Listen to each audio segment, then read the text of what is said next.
সকালবেলা আমার প্রথম কাজ হচ্ছে সদরটা ভালো করে ঝাঁটিয়ে দেওয়া। তারপর দোকানের রান্নাবান্না সেরে সবাই কি ব্রেকফাস্ট করবে সেটা নিয়েই মাথা ব্যথা। তো আজকে বাড়িতে হয়েছে ডালিয়া। শ্রীমতী আজকে ডালিয়া বানিয়ে দিয়ে গেছে। হাজবেন্ডের আবার ডালিয়া পছন্দ নয়, তো তার জন্য আমাকে ম্যাগি বানাতে হবে।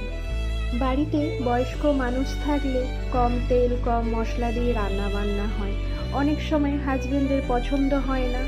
আমি চেষ্টা করি একটু অন্য কিছু রান্না হাজবেন্ডকে করে দেওয়ার।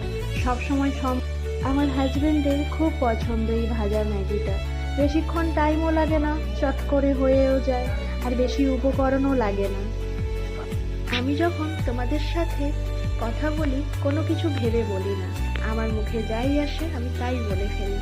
আমার কথার মধ্যে যদি কোনো ভুলভ্রান্তি থাকে কমেন্ট করে জানিও। চেষ্টা করব পরের ভিডিওতে সেই ভুলটা সংশোধন করার। সবাই ভালো থেকো।